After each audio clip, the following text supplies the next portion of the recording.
계속해서 이집트의 재앙의 메시지와 함께 하나님의 심판이 내려지고 있습니다.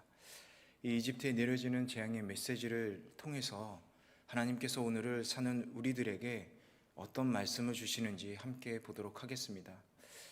1절 말씀을 다시 보면 그때 여호와께서 모세에게 말씀하셨습니다. 바로에게 가서 그에게 말하여라.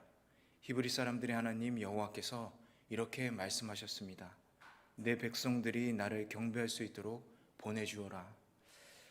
하나님께서는 모세를 바로에게 보내시면서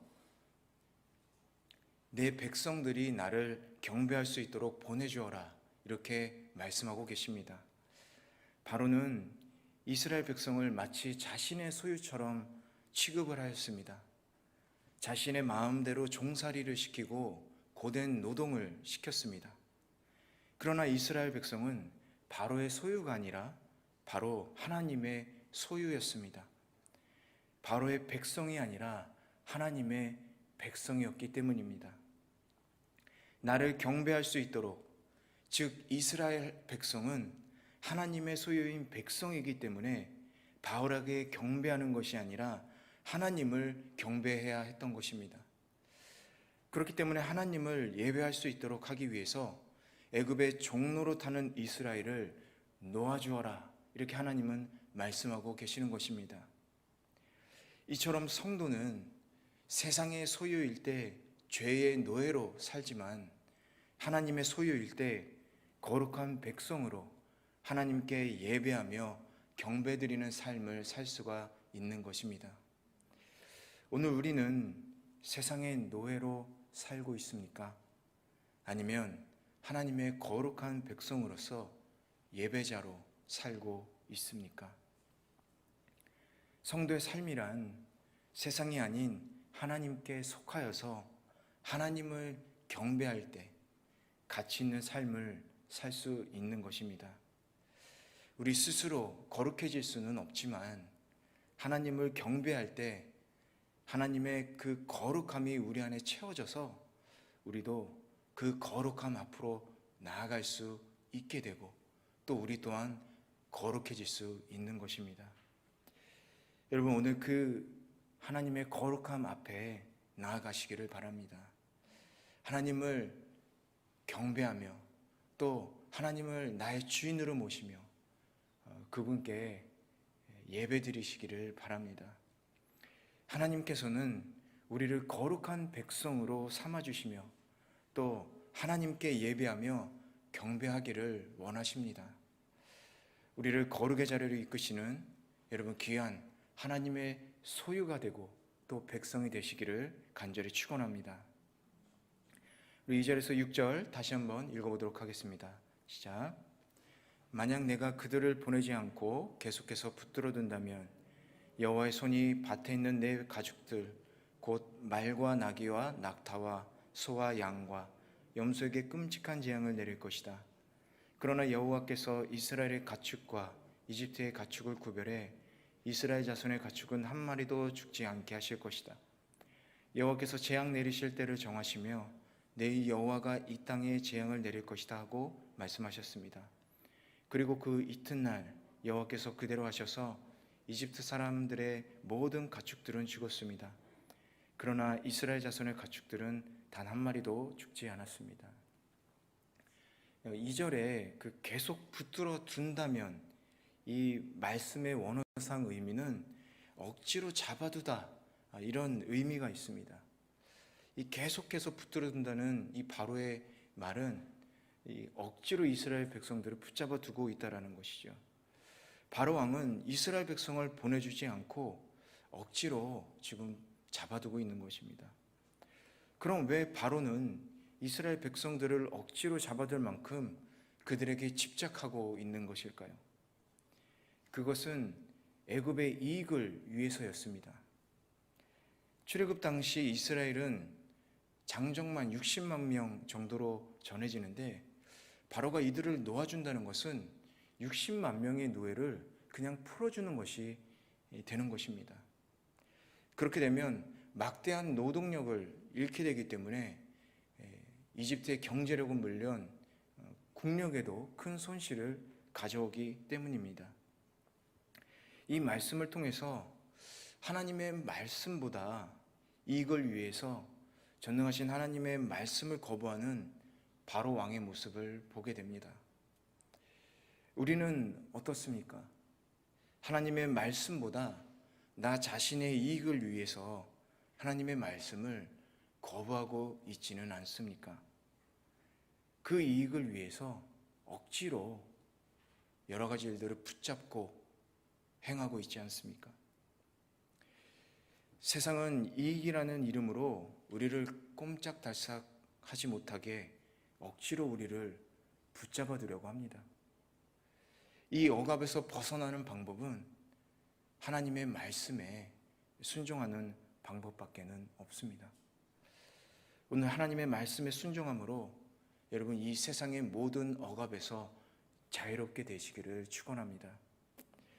오직 성령님께 의지하면서 세상의 억압에서 자유케 해달라고 여러분 간절히 기도하시기를 바랍니다. 계속해서 하나님께서는 바로가 이스라엘 백성들을 보내주지 않으면 가축들 곧 말과 나귀, 낙타와 소와 양과 염소에게 끔찍한 재앙을 내릴 것이다 이렇게 말씀하십니다. 그 당시 말은 군사용으로 많이 쓰여지기도 하고 또 이웃 나라에 팔기도 했습니다. 애굽의 말은 특히 빠르기로 유명했었죠. 나귀는 단거리 수송과 또 경장용으로, 낙타는 장거리 수송과 교통수단으로 이용이 되었습니다. 또 소는 농경사에서 가장 중요한 재산이었고 풍요를 가져다 주는 그런 힘이 있었지요. 이런 가축들에게 끔찍한 재앙이 내리게 되는데 이 끔찍한 재앙은 다른 이 성경의 번역을 보게 되면 전염병으로 번역이 되어 있습니다. 심각한 전염병으로 인해서 6절 말씀처럼 이집트의 모든 가축이 죽었다는 것을 알 수가 있는 것이죠. 지금까지의 재앙이 단순히 사람이나 또는 짐승을 일시적으로 괴롭히는 그런 재앙에 그쳤다면 이 5번째 재앙은 그야말로 모든 생축들의 생명과 직결되는 그런 재앙이 내려진 것을 알 수 있습니다. 그 어떤 것보다도 아주 치명적인 재앙이었던 것이죠. 5절 말씀에 여호와께서 재앙 내리실 때를 정하셨다 이렇게 말씀하고 계십니다. 그때는 언제인가? 바로 이 말씀이 있은 다음 날이었던 것이죠. 이 말씀은 재앙이 자연적으로 발생한 것이 아니라 하나님의 철저한 주도적인 계획하에서 이루어진 것을 나타내고 있는 것입니다. 이 끔찍한 재앙이 우연히 발생한 것이 아니라는 것이죠. 하나님의 주도적인 계획하에 일어났다라는 것입니다. 6절에 이집트의 모든 가축이 죽었다. 이 끔찍한 재앙이 단순히 이집트의 경제적인 타격을 준 것만이 아니라 이 내면적으로, 이 영적으로 그들이 신성시하던 짐승들이 모두 죽음으로써 이 우상들이 모두 허무하게 없어진다는 것을 보여주는 것이기도 합니다. 애굽에 내린 이 끔찍한 재앙, 이것은 단순히 애굽 잔혹사가 아닙니다. 이 재앙은 노예 생활을 하던 이스라엘 백성을 학대하던 애굽에 내린 하나님의 정당한 심판입니다. 그리고 애굽 사람들은 갖가지 짐승들을 형상화해서 우상으로 섬겼는데 이처럼 많은 짐승들이 전염병으로 죽게 된다면 이것은 애굽의 우상들과 또 그 종교가 얼마나 허무한 것인가를 증명하는 것, 그리고 모든 피조물의 생사가 바로 이 하나님께 달려있다는 것을 명확하게 보여주는 것입니다. 여러분, 이처럼 하나님의 뜻에 따르지 않고 우상을 숭배하게 되면 그 끝은 끔찍한 재앙으로 끝난다는 사실을 여러분 명심하시기를 바랍니다. 우상 숭배는 우리의 생명을 위협하는 재앙인 것입니다. 그러나 험한 우상이 아닌 살아계신 하나님을 믿는 백성들을 하나님께서는 보호하여 주십니다. 이집트의 가축은 모두 죽었지만 이스라엘 자손의 가축은 한 마리도 죽지 않았습니다. 이것은 이스라엘 자손만이 아니라 그들의 가축도 하나님께서 보호하고 계신다라는 뜻입니다. 하나님의 택한 백성은 머리털 하나 상하지 않을 뿐더러 그들의 소유인 가축도 보호해 주시는 것입니다. 이것은 바로 하나님을 믿는 백성들의 특권인 것이죠. 오늘 말씀을 통해서 우리는 바로 왕처럼 하나님의 말씀보다 세상의 이익이나 그 우상들을 위해 살고 있지 않은지 생각해 봐야 하겠습니다. 하나님을 보다 우선시하는 것들이 있다면 무엇이든 우상 숭배하는 것입니다. 우리 안에 어떤 우상을 모시고 여러분 숭배하고 계십니까? 나 자신을 더 우선시하고 있지 않습니까? 나의 가족을 더 우선시하고 있지 않습니까? 나의 일을 더 우선시하고 있지 않습니까? 이런 것들이 모두 하나님보다 우선시될 때 모두가 우상 숭배가 될 수가 있습니다. 보이는 것만이 우상 숭배가 아닙니다. 우리의 마음이 하나님을 떠나거나 하나님보다 우선시하는 것들의 마음을 빼앗기고 있다면 그것은 반드시 우리에게 우상이 되어 있다는 사실을 여러분 기억하시기를 바랍니다. 엘리야는 가멜산상에서 백성들을 향해 이렇게 외쳤습니다. 너희가 어느 때까지 두 사이에서 머뭇하느냐? 여호와가 만일 하나님이면 그를 쫓고 바알이 만일 하나님이면 그를 쫓아라. 예수님께서도 한 종이 두 주인을 동시에 섬길 수 없다라고 말씀하시면서 하나님만을 주인으로 섬기라고 말씀하셨습니다. 나의 이익과 하나님, 어느 쪽을 중시하고 먼저 해야 하는지 여러분 저울질하지 마시고 하나님을 섬기면서 그 말씀을 먼저 따르시기를 바랍니다. 여러분 오늘 이 시간 결단하며 나아가기를 원합니다. 모든 우상된 것을 버리고 우리 주 예수 그리스도만을 바라보고 사는 그런 성도가 되시기를 바랍니다. 허무한 우상을 추구하지 말고 오직 생명의 주, 믿는 자의 힘과 방패가 되시는 하나님, 그 하나님만을 믿고 의지하며 하나님 중심적인 삶을 사시기를 간절히 축원합니다. 마지막 7절에서 12절 우리 한번 같이 읽어보도록 하겠습니다. 시작. 본에 조사해 보니 과연 이스라엘 자손의 가축은 단 한 마리도 죽지 않았습니다. 그러나 바로의 마음은 강팍해서 백성들을 보내주지 않았습니다. 그러자 여호와께서 모세와 아론에게 말씀하셨습니다. 난로에게 재를 몇 움큼 가져다가 모세가 바로 앞에서 공중에 뿌리라. 그것이 온 이집트 땅의 미세한 흙먼지가 돼 이 땅 사람들과 가축들에게 곱는 종기가 나게 할 것이다. 그리하여 모세와 아론은 난로에서 재를 가져다가 바로 앞에 섰습니다. 모세가 재를 공중에 뿌리자 사람들과 가축들에게 곱는 종기가 났습니다. 마술사들은 자신들과 모든 이집트 사람들에게 난 종기 때문에 모세 앞에 서 있을 수도 없었습니다. 그러나 여호와께서 바로의 마음을 강팍하게 하셨기 때문에 바로는 모세와 아론의 말을 듣지 않았습니다. 여호와께서 모세에게 말씀하신 그대로였습니다. 이집트의 가축들이 죽었다는 보고를 받은 바로 왕은 사람들을 보내서 이스라엘 자손의 가축은 어떤지 살펴보게 했습니다. 바로는 이스라엘에게도 피해가 있기를 바랬을 것입니다. 그래야 이 재앙의 원인이 하나님이 아니라고 말할 수 있기 때문이죠. 그러나 모세를 통해 하나님께서 말씀하신 것처럼 이스라엘 가축은 단 한 마리도 죽지 않았습니다. 재앙이 애굽에만 임한 것은 하나님의 권능 외에 다른 어떤 것으로도 설명할 수가 없었습니다. 그럼에도 불구하고 바로는 이스라엘 백성들을 보내주지 않았습니다. 그러자 하나님은 6번째 심판을 내리십니다. 사람들과 가축들에게 곱는 종기가 나게 하신 것이죠. 그러나 바로는 모세와 아론의 말을 듣지 않았다. 이렇게 12절에 기록되어 있습니다. 여러분 반복되는 이 바로의 모습을 보면서 무엇을 생각하십니까?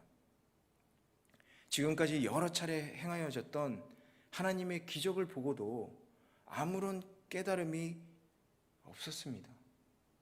이적을 봤을 때는 깨달음이 있다라고 하더라도 회개의 자리로 나아가지 않았습니다. 이것이 바로 마음이 강팍하다는 것을 뜻합니다. 12절에 여호와께서 바울의 마음을 강팍하게 하셨다. 이 말씀은 하나님께서 그렇게 만드신 것이 아니라 바로의 마음이 강팍해지도록 그냥 내버려 두셨다라는 것을 의미합니다. 하나님께서는 사람의 마음을 조종하시는 분이 아니시기 때문에 그렇습니다. 그럼 왜 바로의 마음이 이렇게 강팍하게 되었습니까? 그 이유는 이 기적들 안에서 하나님을 보지 않았기 때문에 그렇습니다. 기적만 보았지 기적을 행하시는 하나님을 보지 않았던 것입니다. 하나님을 보지 못하는 사람들은 강팍한 마음대로 살아가면서 온갖 불의와 욕심과 악행을 저지르면서 살아갑니다. 여러분, 신앙생활에 있어서 가장 큰 비극은요, 우리가 처한 고통스러운 환경이 아니라 그 안에 계신 예수 그리스도를 보지 못하는 데 있습니다. 그것이 우리에게 가장 큰 비극입니다. 우리에게 고통스러운 환경이 우리에게 비극이 아니라 그 안에 우리와 함께 하시는 예수 그리스도를 바라보지 못하는 것이 우리 신앙생활 중에서 가장 큰 비극이 되는 것입니다. 우리를 위해 일하시고 이적을 베푸시는 주님을 보지 못하는 것은 성도에게 있어서 가장 큰 비극인 것입니다. 세계적인 한 사진 작가가 아프리카에 다녀온 후에 이런 말을 했습니다. 아프리카는 가난하고 어두운 땅인 줄 알았는데 실제로는 그렇지 않았다라고 했습니다. 그 유명한 사진 작가는 일회용 카메라를 아프리카 아이들에게 주면서 사진을 한번 찍어와라 이렇게 말을 했다고 합니다.